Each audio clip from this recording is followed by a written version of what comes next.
मेरे साथियों और मेरे दोस्तों, इस मुल्क में जो नफरत का तूफान और नफरत से भरी हुई सियासत के तिजारत का कारोबार है और जो तिजारत का सिलसिला है, इसको रोकने के लिए और उसको ब्रेक देने के लिए अगर जरूरत है तो सिर्फ और सिर्फ तालीम की जरूरत है, एजुकेशन की जरूरत है। दुनिया नफरतों की तिजारत करे, दुनिया सांप्रदायिकता को बढ़ावा दे, दुनिया हिंदू और मुसलमानों के दरमियान फूट पैदा करने की कोशिश करे, दुनिया नफरतों की खेती करती रहे। हम अक्लमंदी के साथ अपने बच्चों को एजुकेटेड बनाकर मोहब्बत का फूल पैदा करते रहेंगे और नफरतों के तूफान के सामने अगर हमने एजुकेशन का शमा रोशन कर दिया तो वो रोशन किया हुआ शमा नफरतों के तूफान के सामने ज़ेर नहीं होगा, वो रोशन होकर रहेगा। सिर्फ आज़्म करो, इरादा करो। और इस मजलिस और इस गांव के लोगों, आपका ये जलसा तभी कामयाब होगा जब आप कसम कसम खाकर उठो। औरतें भी, औरतों से भी मैं कहता हूं कि आप कसम खाओ और मर्दों से भी मैं कहता हूं कि आप कसम खाओ। हम एक वक्त का फाका करेंगे, एक वक्त खाएंगे, एक वक्त के न खाने से कोई नहीं मरता। हम एक वक्त चूल्हा जलाएंगे, एक वक्त चूल्हे में आग नहीं डालेंगे और हम अपने इस बच्चे को पढ़ाएंगे, हम अपने इस बच्चे को कुर्सियों पर बिठाएंगे, हम अपने इस बच्चे को इंसान बनाएंगे। अब हमारी आबादी का कोई भी मासूम बच्चा वो दिल्ली, मुंबई, कलकत्ता, मद्रास और बेंगलोर के होटलों में गिलास नहीं मांजेगा, जूठा प्लेट नहीं उठाएगा। यही बच्चा इनकलाब बर्पा करेगा, यही बच्चा इंजीनियर बनेगा, यही बच्चा डॉक्टर बनेगा, यही बच्चा IAS और IPS बनेगा। जरा इरादा तो करो, अज़म तो करो, कसम तो खाओ, सोचो तो जरा, आगे तो बढ़ो कि दियारे इश्क में अपना मकाम पैदा कर, दियारे इश्क में अपना मकाम पैदा कर, नया जमाना, नए आसमान पैदा कर। तेरा तरीक अमीरी नहीं फकीरी है, खुदी न बेच गरीबी में नाम पैदा करो, उठो। हमारी सोच की इंतहा इतनी पस्त हो गई है, हम इतने बुज़दिल हो गए, हम इतने दब गए, हमने अपने आप को इतना सुकोड़ लिया है, हम इतने सहम गए हैं कि अपनी नाकामी को छुपाने के लिए हम सारा इल्जाम हुकूमतों के सर थोप देते हैं और कहते हैं कि इस मुल्क की हुकूमत ऐसी है, इस मुल्क में ऐसा चल रहा है, इस मुल्क में ये तूफान है, इस मुल्क में वो है, ये है। मेरे दोस्तों, मैं ये नहीं कहता कि आपकी ये सोच बिल्कुल गलत है, ताहम ये जरूर कहूंगा कि अपनी नाकामियों को छुपाने के लिए सिर्फ सियासी जमातों पर, हुकूमतों पर और मुल्क के हालात पर इल्जाम रखना और अपने आप को फ्री कर लेना, ये किसी एंगल से सही नहीं है। ये बेबसी नहीं, बेहिसी है, ये गरीबी नहीं बल्कि ये तो बुज़दिली।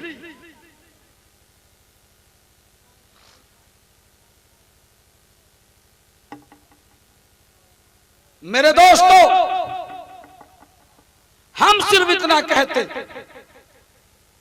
कि हम में का हर मर्द, हर औरत, हमारी कौम का एक एक बच्चा और एक एक बच्ची वो मुसलमान होगी, कलमा पढ़ेगी, हलाल और हराम को समझेंगे और फिर मुल्क के आला डिग्रियों को हासिल करेंगे और उन कुर्सियों पर बैठेंगे जिन कुर्सियों से इंसाफ दिया जाता है, उन कुर्सियों पर बैठेंगे जिन कुर्सियों से इंसानों के हुकूक दिए जाते हैं। और जब ये मुसलमान होकर ईमान के साथ उन कुर्सियों पर बैठेगा तो ना ये दलित के साथ बेईमानी करेगा, न ये महादलित के साथ गद्दारी करेगा, न मुल्क के आला लोगों के साथ कोई गद्दारी करेगा।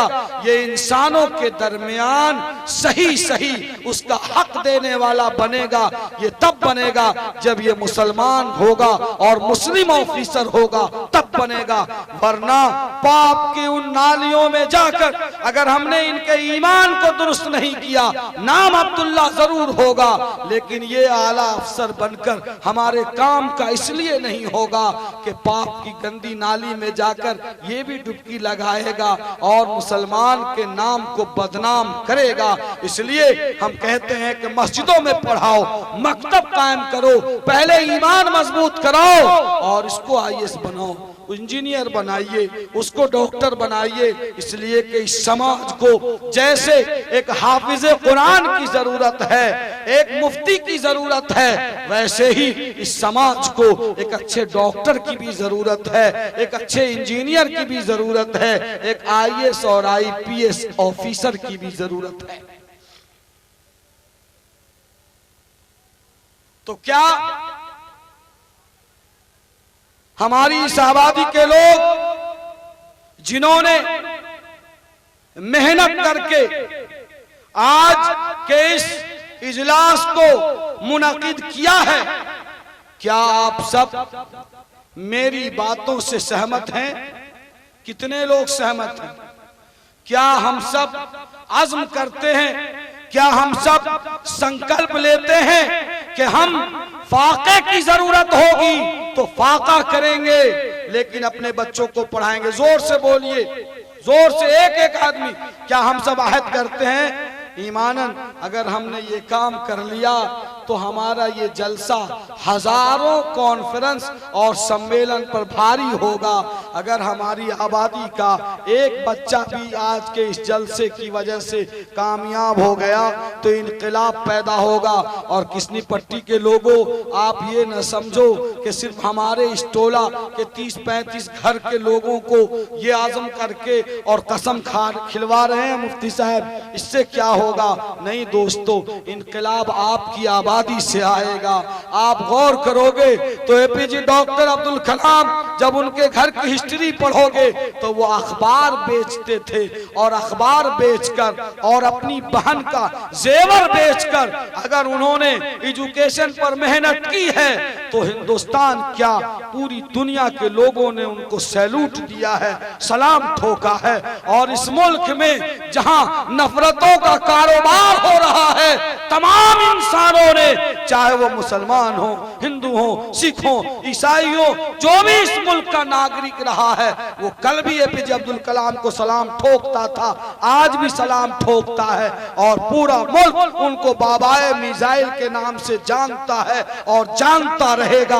वो कोई बड़ी बिल्डिंगों में रहने वाला आदमी नहीं था, वो झोपड़ी में रहने वाला, अखबार बेचकर अपने तालीम का खर्चा निकालने वाला आदमी था। जब एक आदमी अखबार बेचकर मुल्क को मिसाइल जैसा अजीम तोहफा दे सकता है तो क्या किसनी पट्टी के बच्चे वो मेहनत करके अच्छे ऑफिसर नहीं बन सकते?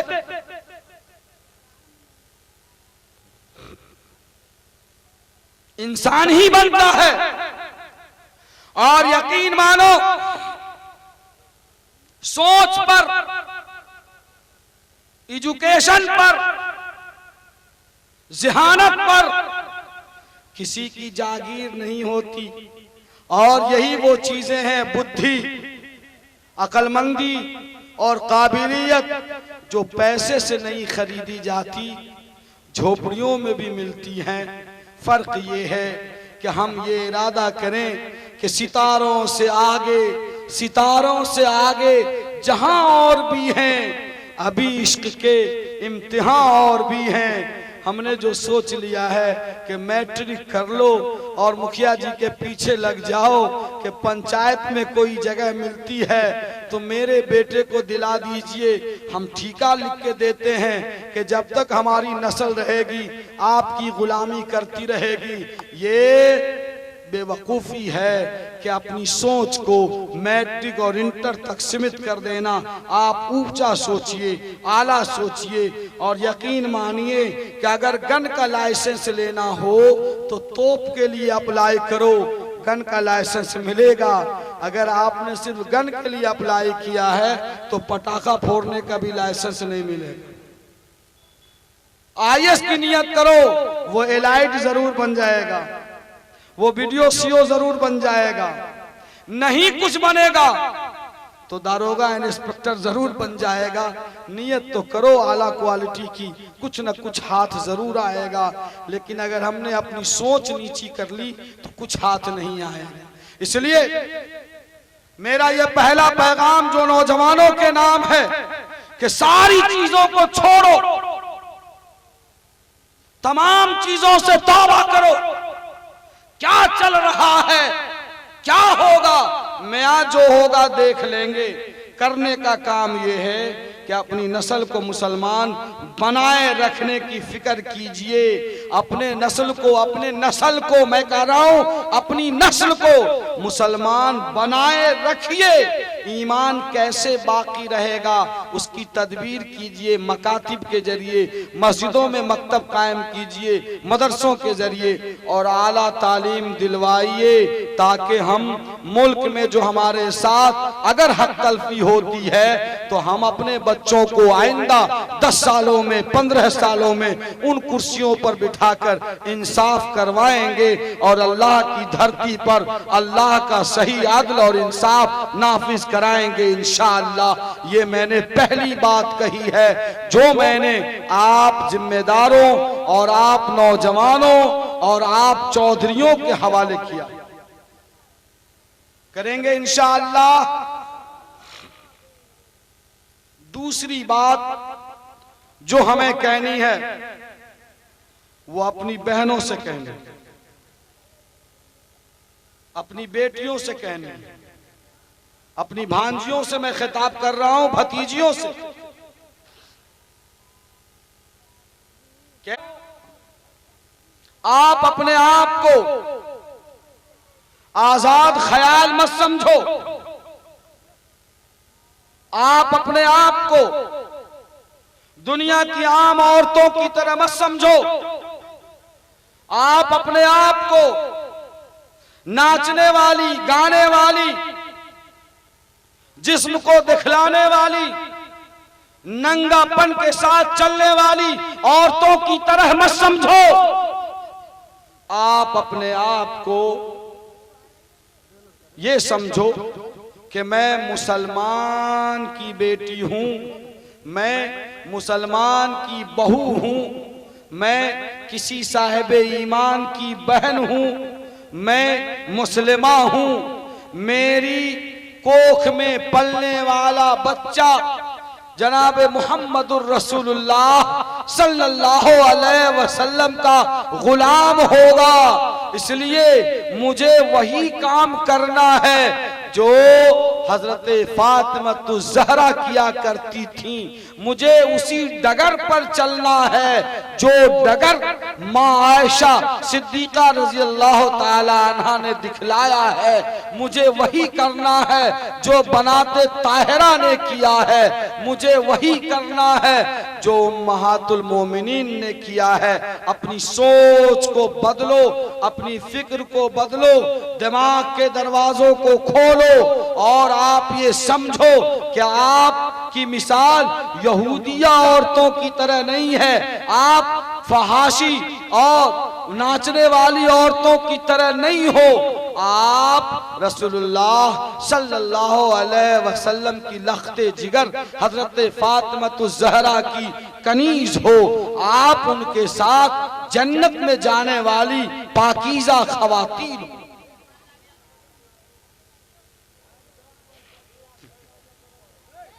ये हमारी औरतें,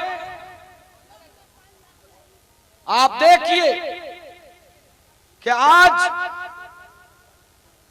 मगरिब और यूरोप से यहूदियों और ईसाइयों के तरफ से जो तूफान बदतमीजी और बेपर्दगी, उरियानियत और नंगापन का सैलाब और तूफान चला है, हमारे घर की औरतें भी उसी सैलाब में और उसी तूफान में बही जा रही हैं, बह रही हैं और उसी तूफान की शिकार हो रही है। ऐ हमारी बहनों, अपने आप को बचाना और अपनी बच्चियों को बचाना और उनकी सही तरबियत करना, ये हमारे लिए इस वक्त सबसे बड़ा चैलेंज बन गया है।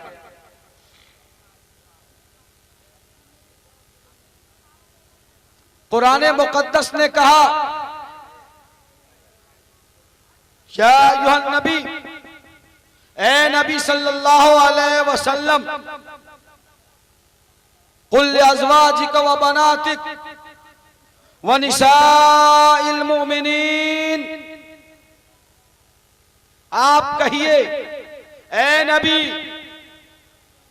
ये अल्लाह रब्बुल इज्जत अपने हबीब सल्लल्लाहु अलैहि वसल्लम को खिताब कर रहे हैं। ए नबी, आप कहिए, आप ऑर्डिनेंस जारी कीजिए, आप फरमान जारी कीजिए, ऑर्डर दीजिए। किन कहे लड़को, चुप, ए बच्चों, चुप चुप चुप, आप कहिए, किनसे? लिअज़वाजिक, अपनी बीवियों से कहिए, व बनातिक, और अपनी बेटियों से कहिए, व निसाइल मुमिनीन, और मोमिनीन की औरतों से कहिए। क्या कहिए? कौन सा ऑर्डर दिया जाए? अल्लाह ने फरमाया, कहिए आप ऑर्डर ये दीजिए, युदनीना अलैहिन्ना मिन जलाबीबिहिन्ना, कि जब वो घर से निकला करें तो अपने जिस्म को, अपने बदन को एक बड़ी चादर में ढांक कर निकला करें। बड़ी चादर में ढांक कर निकला करें। क्यों? ज़ालिका अदना युरफ़ना, ताकि ये लफंगे, लुच्चे, आवारा किस्म के ये हैवान जो इंसान की शक्ल में सड़कों, बाजारों, गलियों, नुक्करों पर गोल बनाए खड़े रहते हैं और वो जानवरों की तरह अपने शिकार की तलाश में भमोरने के लिए, नोचने के लिए और इज्जत व आबरू से खेलने की नीयत से जो सड़कों, गलियों और बाजारों में टहलते रहते हैं, वो पहचान लेंगे कि नहीं, ये औरत, ये लड़की, ये खातून बहुत ही पाकीज़ा है, इसलिए कि ये पूरे तौर पर घूंघट के साथ, पर्दे के साथ, हिजाब के साथ, नकाब के साथ और दुपट्टे के साथ निकली है। यहाँ अपनी दाल नहीं गलने वाली है, तो वो उन औरतों को छेड़छाड़ नहीं करेंगे और वो बच जाएंगी और अल्लाह उन कमबख्तों के शर से और बदमाशी से उन पर्दे वाली औरतों को बचा लेगा। ज़ालिका अदना युरफ़ना, अगर वो हिजाब के साथ निकलेंगी तो ये ज्यादा करीब है कि वो पहचान ली जाएं, उनको पहचान लिया जाए कि ये नेक फितरत औरतें हैं। फला युज़ैन, तब उनको नहीं सताया जाएगा।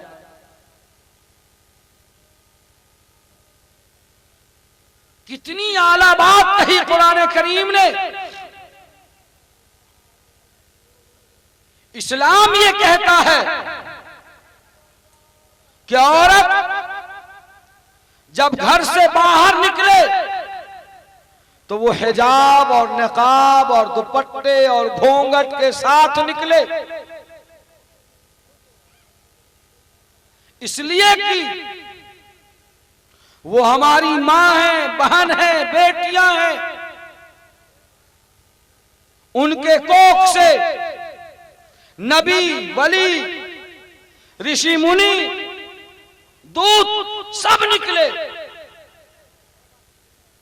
इस धरती पर अगर पवित्रता फख्र करती है, अगर पाकीज़गी सादत समझती है, तो वो हमारी माओ के कदमों के नीचे है। कि इस्लाम वो मजहब है जिसने कहा कि जन्नत तुम्हारी माओ के कदमों के नीचे है। अगर तुम जन्नत ढूंढना चाहते हो तो माँ के तलवों को दबाओ, धुलो, माँ की खिदमत करो। जन्नत तुम्हें माँ की खिदमत में मिलेगी। अगर तुम स्वर्ग में जाना चाहते हो तो अपनी माँ की खिदमत करो, जन्नत तुम्हें मिल जाएगी। ये बात सिर्फ और सिर्फ माँ के लिए कही गई है, और वो एक नारी है, उसका मकाम इतना बड़ा। इस्लाम ये कहता है कि औरत अगर अपनी माँ की शक्ल में आती है, अल जन्नत तहत अक़दाम उम्महातिकुम, जन्नत माओ की कदमों के नीचे है। औरत अगर बहन की शक्ल में आती है, इस्लाम ये कहता है कि वो जहन्नम के दरमियान आड़ और पर्दा है। औरत अगर बेटी की शक्ल में आती है, इस्लाम ये कहता है कि बेटी का बाप जन्नत में मेरे साथ इस तरह से जाएगा, जा हुआ व अना यौमल क़ियामत हाकदा, कि बेटी का बाप और मैं दोनों क़यामत के दिन इस तरह से आएंगे। यानी बेटी के बाप का रुतबा जनाब मोहम्मद रसूलुल्लाह सल्लल्लाहु अलैहि वसल्लम से करीब तर होगा। औरत अगर बीवी की शक्ल में आती है, इस्लाम कहता है अद्दुनिया कुल्लुहा मता व खैरु मताइ दुनिया अल मरअतु सालिहा, कि दुनिया की सबसे हसीन तरीन दौलत, सबसे अजीम नेमत नेक बीवी है। ये मैं नहीं कहता, ये आइडियोलॉजी मजहब इस्लाम ने पेश किया है। ये प्रोफेट मोहम्मद सल्लल्लाहु अलैहि वसल्लम का कथन है। आपकी करनी भी यही है और आपकी कथनी भी है। पूरी हिस्ट्री को पढ़ लीजिए। इस्लाम कहता है कि औरत की मिसाल कीमती खजाने से भी ज्यादा बड़ी है। जैसे हम खजाने को तिजोरियों में ताला के अंदर तिजोरी दर तिजोरी करके रखते हैं ताकि किसी की नजर न पड़े। शौहर चाहता है कि बीवी बच्चों की भी नजर न पड़े, वो इतना महफूज रहे। इस्लाम की नजर में औरत उस खजाने से भी ज्यादा कीमती है, इसलिए उसकी हिफाजत की जाए, उसको पर्दे में रखा जाए और उसके पर्दे का एहतमाम किया। तमाम मज़ाहिब का और तमाम धार्मिक किताबों का, तमाम ग्रंथों का और तमाम शास्त्रों का स्टडी कीजिए, सबका अध्ययन कीजिए, तो पता चल जाएगा कि मजहब इस्लाम के आने से पहले 571 ईस्वी से पहले 571 ईस्वी से पहले औरतों की क्या हालत थी मिस्र में, औरतों की क्या हालत थी यूनान में, औरतों की क्या हालत थी रूम में, औरतों की क्या हालत थी ईरान में, और औरतों की क्या हालत थी इस मुल्क हिंदुस्तान। मैं उन धार्मिक इकाइयों में नहीं जाना चाहता इस वक्त। कहां गए चतुर्वेदी साहब? भाग गए। मैं उन धार्मिक इकाइयों में नहीं जाना चाहता। मैं सिर्फ ये कहना चाहता हूं कि इस मुल्क हिंदुस्तान की संस्कृति का भी एक हिस्सा ये था कि पति के स्वर्गवास होने के बाद जो शरीफ घराने हुआ करती थी वो पति के चिता के साथ ही इस दुनिया से चली जाना पसंद करती थी।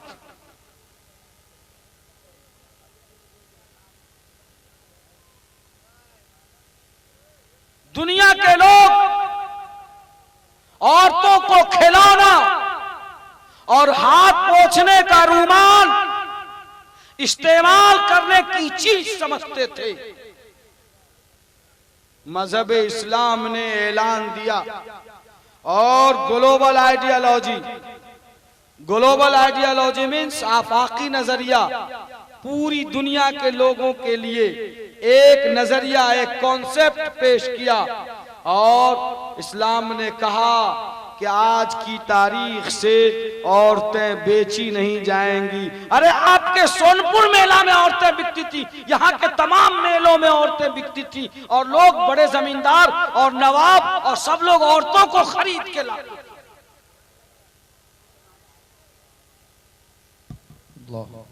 इस्लाम ने कहा कि औरतें बेची नहीं जाएंगी, औरतें खरीदी नहीं जाएंगी। अब औरतों के साथ अपमान नहीं होगा। ए अरब के लोगों, बेटियों को जिंदा नहीं दफनाया जाएगा, उनको भी अल्लाह की धरती पर बराबरी के साथ जीने का पूरा पूरा हक है। खबरदार,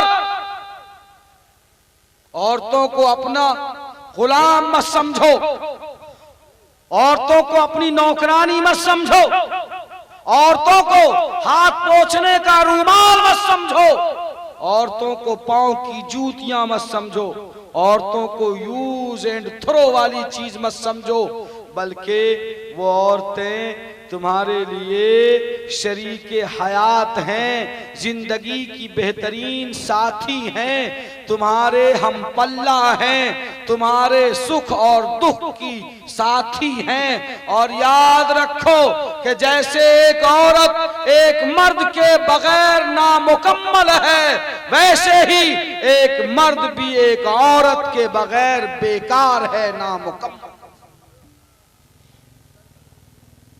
ये फलसफा मजहब इस्लाम ने पेश किया।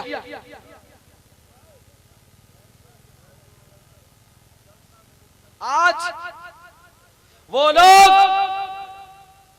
जो औरतों की मुस्कुराहटों को बेचकर एक वक्त की रोटी खरीदते हैं, वो लोग जो औरतों का जिस्म बेचकर और औरतों की तिजारत करके अपनी दुकान चलाते हैं, वो लोग जो चंद खोटे सिक्कों और सस्ती शोहरत की वजह से औरतों को बाजार की रौनक बनाते हैं और औरतों को बेपर्दा करके सड़कों और बाजारों में घुमाते हैं ताकि दरिंदे और पागल कुत्ते उसको नोच सकें। इस्लाम उसकी मुखालफत करता रहा है और करता रहेगा कि औरतें इसलिए नहीं है कि तुम उसके खिलौना समझो, औरतें इसलिए नहीं है कि मर्दों की गुलामी करें, औरतें इसलिए नहीं है कि उनकी मुस्कुराहटों को बेचा जाए, औरतें इसलिए नहीं है कि उनके हुस्न और जमाल की तिजारत की जाए, औरतें इसलिए नहीं है कि उनके दुकान के काउंटरों पे बिठाया जाए, औरतें इसलिए नहीं है कि उन्हें 5 स्टार होटलों के रिसेप्शन सेंटर पर बिठाकर मुसाफिरों और ग्राहकों को मुस्कुराहटों से उनको अपनी तरफ माइल करने के लिए रिसेप्शन काउंटर पर बिठाया जाए। औरतें तो इसलिए हैं कि उनके आंखों पे बिठाया जाए, आंख की पलकों में छुपाया जाए, उनको दिल की गहराई में उतारा जाए, उनकी सांसों में उतारा जाए और सांसों को लय के साथ औरतों की भी शिरकत की जाए। वो तो पाकीज़ा चीज है, वो हमारी बेटी है तो जन्नत में ले जाएगी, अगर हमारी बीवी है तो दुख और सुख का सामान है, अगर हमारी माँ है तो वो जन्नत में में जाने का सामान है, वो जन्नत में जाने का जरिया है। अगर वो हमारी बहन है तो वो जहन्नम के दरमियान दीवार है। वो इसलिए नहीं है कि उनको सरेआम बेइज्जत। जो लोग ऐसी हरकतें करते हैं वो कहते हैं कि इन मुल्लाओं ने, इन मौलवियों ने औरतों को निकाब में बंद कर दिया है, औरतों को हिजाब में बंद कर दिया है, औरतों को दुपट्टे में बंद कर दिया है। लोगों, दुनिया जो सिसक रही है, दुनिया जो बिलक रही है, दुनिया जो तड़प रही है कि आज हमारी बेटियां, आज हमारी औरतें, आज हमारी माएं और बहनें जो बिलक बिलक कर अपनी हिफाजत की गुहार लगा रही हैं, वो सिर्फ इसलिए है कि हमने एक तरफ उनके पर्दे को छीन लिया और दूसरी तरफ पागल कुत्तों को नोचने के लिए सड़कों पे खड़ा कर दिया। जाहिर है कि हमने कोई इंतजाम नहीं किया। इस्लाम कहता है कि पर्दे को लाजिम पकड़ो, ये पर्दे तुम्हारी हिफाजत की जमानत है। ये पर्दा नहीं है, ये नकाब नहीं है, ये घूंघट नहीं है, बल्कि तुम्हारी इज्जत के लिए बैरियर हैं, ये तुम्हारी इज्जत के लिए दीवार है, ये तुम्हारी इज्जत सिक्योरिटी गार्ड।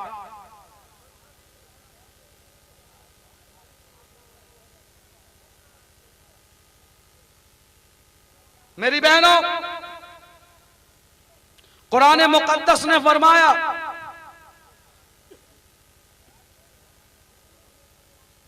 या निसा अन्नबी लस्तुन्न का हदिम मिनन निशा। ए नबी की औरतों, इससे मुराद तमाम मुस्लिमा औरतें हैं। ए नबी की औरतों, तुम आम औरतों की तरह नहीं हो। अगर तुम चाहती हो कि इज्जत की जिंदगी गुजारो, हम अपनी बहनों से कह रहे हैं कि आप सब कान पाते हुए सुन रही हैं, गौर से सुनिए। अगर तुम चाहती हो कि मुसलमान बनकर इज्जत की जिंदगी गुजारो तो सुनो, किसी अजनबी आदमी से, किसी गैर आदमी से, बिन जान पहचान के आदमी से जो तुम्हारे लिए महरम नहीं है, गैर महरम आदमी है, उनसे मिलना जुलना तो बहुत दूर की बात है, बात करने में और बोलने में भी ज्यादा हद से आगे मत बढ़ो, ज्यादा बेतकल्लुफी पैदा मत करो, ज्यादा मत खुलो, बल्कि सिर्फ और सिर्फ अगर जरूरत पड़ जाए तो खुरदुरेपन के साथ बात करो। इस्लाम ये कहता है कि अगर कोई आदमी तुम्हारे दरवाजे पर दस्तक दे और घर में औरत है, क्या करेगी वो औरत? कूद के चली आएगी सड़क पर? नहीं, वो दस्तक का जवाब देगी। और कैसे जवाब देगी? क्या आ जाइए, तशरीफ ले आइए, चाय पीजिए, ऐसे बोलेगी वो? नहीं। अगर कोई दस्तक दे और तुम्हें बात करने की जरूरत पड़ जाए दीवार के पीछे से, तो खुरदुरेपन के साथ बात करो, ज्यादा लजाजत के साथ, नखरे के साथ, सॉफ्ट कॉर्नर में स्टाइल बढ़ाकर बात मत करो, स्टाइल के साथ बात मत करो, खुरदुरेपन के साथ बात करो। हाँ जनाब, कौन है, कहां से आए हैं? हाँ फला साहब नहीं है।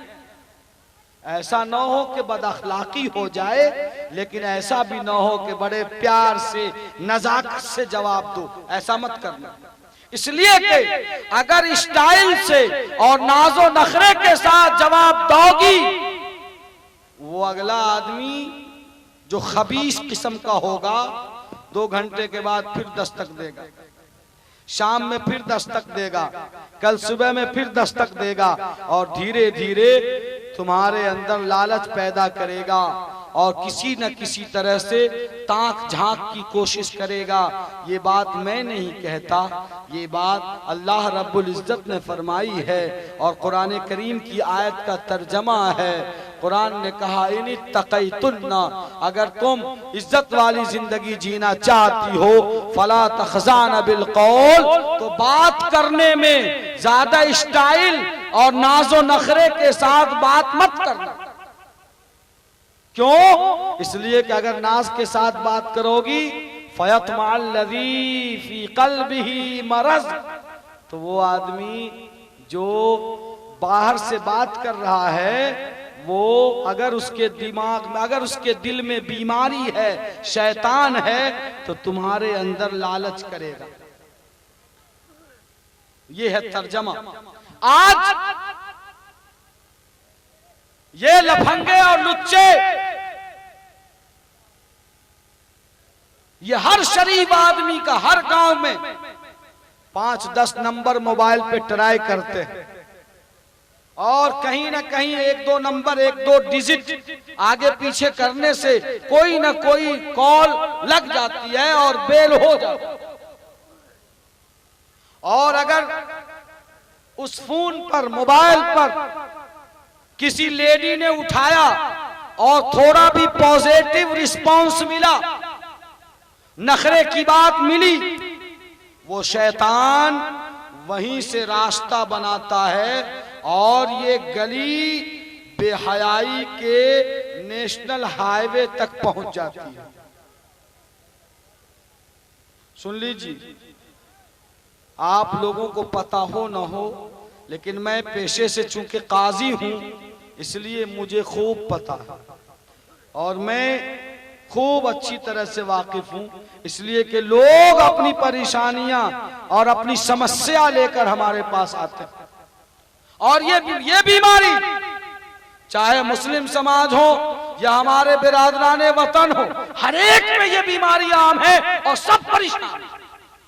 कॉमन मिनिमम प्रोग्राम है ये। कुरान ने तो कहा था नखरे से जवाब मत दो, मोबाइल पे नखरे के साथ जवाब दिया और शैतान ने वहीं पर जगह बनाई और पता चला कि फोन से दोस्ती हुई। कौन मुसलमान है, कौन गैर मुस्लिम है, मुस्लिम का लड़का, गैर मुस्लिम की लड़की, गैर मुस्लिम का लड़का, मुस्लिम की लड़की, फोन पर किसने देखा मियाँ कौन क्या है। वो तो टेलीफोनिक दोस्ती हुई, फुलपरास के चौक पे मुलाकात हुई और दरभंगा में जाके विवाह हुआ और गांव में फसाद हुआ।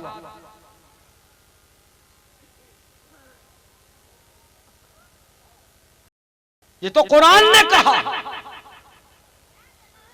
इसलिए मोबाइल आप देते हैं, दीजिए, मैं मना करने का हक नहीं रखता, लेकिन ये बात ठोक कर कहूंगा और पूरी जमानत के साथ कहूंगा कि अपने बच्चों को मोबाइल तो देते हैं, कभी कभी निगरानी भी कीजिए। शर्म नहीं आती कि बेटियां कुंवारी हैं और घंटों मोबाइल पे बात कर रही हैं। माँ है, भाभी है, चची है, फूफी है, बहन है, खालाएं हैं, सब देख रही हैं और बेशर्मी की तरह उससे कोई नहीं पूछती कि आखिर तुम किससे बात कर रही हो, किससे बात कर रही हो तुम। घास काटने खेत जाना है और फाड़ा में मोबाइल है, ये क्या तमाशा है। गांव में कान में मोबाइल लगा है और जब तक बाजार न चले जाए तब तक मोबाइल हट नहीं रहा है। मैं कौन सी कंपनी डील करते हो? गार्जियन क्या है, उसकी जिम्मेदारी नहीं है कि पूछे। अरे क्या, जिस दिन मोच कटेगी और जिस दिन चेहरा थूक में डूबेगा तब होश आता है मेरे साथ ये हो गया, सरपंच साहब, मौलाना साहब, फला साहब। देखिए ये बच्चे 14 साल, 15 साल, 18 साल के बच्चे ये 11 बजे 12 बजे रात तक मोबाइल पे, चौक चौराहे पे, नुक्करों पे, गलियों में खड़े हुए हैं और बिजी हैं। कोई गार्जियन नहीं पूछता। क्या समाज इतना निकम्मा हो गया है? क्या समाज के जिम्मेदारान इतने बेअसर हो गए हैं कि उन बच्चों से ये भी नहीं पूछ सकते कि बेटा तुम कहाँ मशगूल हो, क्या कर रहे हो? तुम लोग बैठकर ये मोबाइल 4 बच्चे लेकर यहाँ बैठकर क्या करते हो? अपने घरों में जाओ। क्या बाप की जिम्मेदारी नहीं है कि बच्चे से पूछे क्या 8 बजे शाम के बाद तू कहां था? हमारा मुआशरा उस वक्त तक ठीक नहीं हो सकता तब जब तक हम अपनी बेटियों पर, अपने बेटों पर, अपने बच्चों पर, अपनी बच्चियों पर चीते की नजर न रखें। बेशक उन्हें सोने का नवाला खिलाइए, लेकिन नजर रखनी हो तो चीते की नजर रखिए, ताकि वो बच्चे और बच्चियां हमारी इज्जत को बर्बाद न कर सकें और खुद अपना फ्यूचर और अपना मुस्तकबल तबाह न कर सकें। ये जिम्मेदारी माँ की है, बहन की है, फूफी की है कि वो बच्चियों पर, बेटियों पर नजर रखें, और चचा की और भाई की और बाप की और दादा की जिम्मेदारी है कि वो बच्चों पर नजर रखें, ताकि हमारा समाज पाक और सालेह बन सके। कुरान ने कहा अगर तुम तकवा की जिंदगी चाहती हो, इज्जत से जीना चाहती हो ए औरतों, तो तुम बात करो किसी से तो उसमें भी नाजो नखरे के स्टाइल से बचो। मैं अपनी बहनों से कहूंगा कि दुनिया नौजवान लड़कियों को जींस पैंट पहनाकर और लेगी जो एकदम चुस्त पजामा होता है आजकल खूब चला हुआ है, जवान लड़कियों को सड़कों और बाजारों पे पहना के निकालती है। इस्लाम कहता है कि ये हराम है, नाजायज है, तुम बचो। इसलिए कि अल्लाह के रसूल सल्लल्लाहु अलैहि वसल्लम ने फरमाया रुब्बका सियातिन आरियातिन माइलातिन मुमीलातिन, बहुत सारी ऐसी औरतें होंगी जो कपड़ा तो पहने हुए होंगी लेकिन वो नंगी होंगी। आज का लिबास देखकर कोई नहीं कह सकता कि वो नंगी नहीं है। यकीनन ऐसा लिबास है कि जिस्म का एक एक हिस्सा नजर आता है। अल्लाह के रसूल सल्लल्लाहु अलैहि वसल्लम ने फरमाया कि वो ऐसा लिबास पहनकर खुद भी दूसरे लोगों को दावत देती है कि तुम मेरा जिस्म देखो, और वो भी अपने आप को उसकी तरफ ढुलकाती हैं, मायल करती हैं। ऐसी औरतों का जन्नत में दाखला तो दूर की बात है, जन्नत की खुशबू भी उसे नहीं मिल सकती। इसलिए हम अपनी बहनों से कहेंगे कि खेत में काम करना हराम नहीं है, बुरा नहीं है, लेकिन घूंघट के साथ हो, पर्दे के साथ हो, हिजाब के साथ हो, और असल हया वो आंख में है। वही हया ईमानी है कि आंख में हया हो। ऐसा न हो कि नकाब भी पहन लिया, दुपट्टा भी पहन लिया और आंखें बिजली की तरह चमक रही है। तो मैंने शहर के एक बड़े जलसे में कहा कि आज तो शहर में नकाब को भी नकाब की जरूरत है, नकाब को भी नकाब की जरूरत है। इसलिए हमारी बहनों से हम गुजारिश करेंगे कि वो अपनी आंखों में हया को पैदा करें और 4 काम करें, वो जन्नत में दाखिल होंगी। 4 काम। अभी औरतें आई हैं, सब अपने अपने नैहर आई है और सब यहाँ गाना, सब अपना अपना कहानी सुना रही है, सास बहू की। पूछ लीजिए, सब देख रहे हैं, वहां उनकी आवाज स्टेज तक आ रही है और ये जलसे में आ जाती है बिला वजह। चारों तरफ से अपने अपने नैहर आ गई है, मौका अच्छा। अब मेरी बातों को सुन रही नहीं सुन रही, अल्लाह जाने। भाई मेरी बातों को गौर से सुनिए। 4 काम जो औरत करेगी वो जन्नत में जाएगी। 4 काम। पहला काम नमाज पढ़ना, अलमरअतु इज़ा सल्लत खम्सहा, 5 वक्त की नमाज। दूसरा काम वसामत शहरहा, रमजान का रोजा। 2 काम मैंने कहा, याद करके जाइए। और तीसरा काम वह अहसनत फरजहा, अपने शर्मगाह की हिफाजत करना। बाल की भी हिफाजत है, बाल भी छुपाना है। ये नहीं कि बाल का स्टाइल बनाया और फला किया। याद रखिए अल्लाह के रसूल सल्लल्लाहु अलैहि वसल्लम ने फरमाया कि ऐ लोगों, अगर तुम जमानत दो, एग्रीमेंट करो, मुआहदा करो, अगर तुम दो चीज की जमानत देते हो तो मैं तुमसे जन्नत का मुआहदा करता हूं, मैं तुम्हें जन्नत दूंगा। फरमाया अगर तुम अपने जबान की हिफाजत की जमानत दो और शर्मगाह की हिफाजत की जमानत दो तो मैं तुम्हें जन्नत की जमानत देता हूं। तो तीसरा काम है शर्मगाह की हिफाजत करना, और चौथा काम शौहर की फर्मा बरदारी करना, जायज कामों में शौहर की बात मानना। ऐसा मत कहना कि फलनमा फलनमा तुम्हारा बाप और ऐसे वैसे, ये नाजायज है। शौहर की बात मानना, वो औरत जन्नत में जाएगी, ये मैं नहीं कहता, ये प्यारे आका व मौला जनाब मुहम्मदुर रसूलुल्लाह सल्लल्लाहु अलैहि वसल्लम ने इरशाद फरमाया है। और ऐ लोगों, अल्लाह के रसूल सल्लल्लाहु अलैहि वसल्लम ने इरशाद फरमाया कि बेहतरीन आदमी वो है जो अपनी फैमिली की नजर में अच्छा हो। अगर अब ऐसा ना हो कि बीवी पर इल्जाम लगाना, बीवी को गाली देना। मैंने शुरू में कहा कि औरतें नौकरानी नहीं हैं, औरतें गुलाम नहीं हैं, वो लाइफ पार्टनर है। रसूलुल्लाह सल्लल्लाहु अलैहि वसल्लम ने फरमाया मर्दों को खिताब करते हुए कि तुम में बेहतरीन आदमी वो है जो अपनी फैमिली की नजर में अच्छा हो, और मैं सबसे अच्छा हूं इसलिए कि मेरा बर्ताव मेरी फैमिली के साथ अच्छा है। खैरुकुम खैरुकुम ले अहली व अना खैरुकुम ले अहली। इसलिए मर्दों को भी चाहिए कि वो अपनी खवातीन के साथ अच्छा बर्ताव करें, और औरतों को भी चाहिए कि जायज़ बातों में अपने शौहरों की फर्मा बरदारी करें। ये बातें हैं जो मुझे आज के इस इजलास में कहनी थी। मैं मुनासिब समझता हूँ कि अब मैं अपनी बात ख़त्म कर दूँ, इसलिए कि मेरे बाद भी और बहुत ही मोतबर लोग मौजूद हैं। अगर मैंने इससे ज़्यादा वक्त लिया तो शायद आपके जलसे के इस इंतज़ाम में खलल हो जाए। हासिल ये है कि मैंने दो बात कही हैं कि ऐ लोगों, अपने बच्चों को पढ़ाना है, उनको मुसलमान बनाना है, उनके ईमान की फिक्र करना है, और नफरतों का इलाज हम एजुकेशन से देंगे इंशाअल्लाह। पहली बात मैंने कही थी। दूसरी बात हमने अपनी बहनों को कहा है कि अपनी बेटियों की तरबियत पर ख्याल कीजिए, और ये जो बदतमीजी के तूफान का जमाना है, आप सब ये तय कीजिए कि हमारा आइडियल कोई नाचने वाली गाने वाली औरत नहीं है। हमारे लिए आइडियल हजरत फातिमातुज़ ज़हरा की जिंदगी है, हमारे लिए आइडियल हजरत आयशा सिद्दीक़ा की जिंदगी है।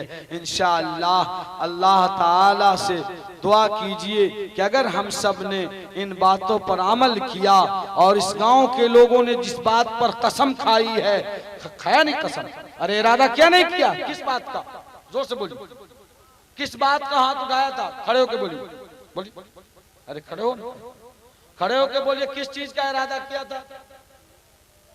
हाँ बेशक याद किया, यही पैगाम है।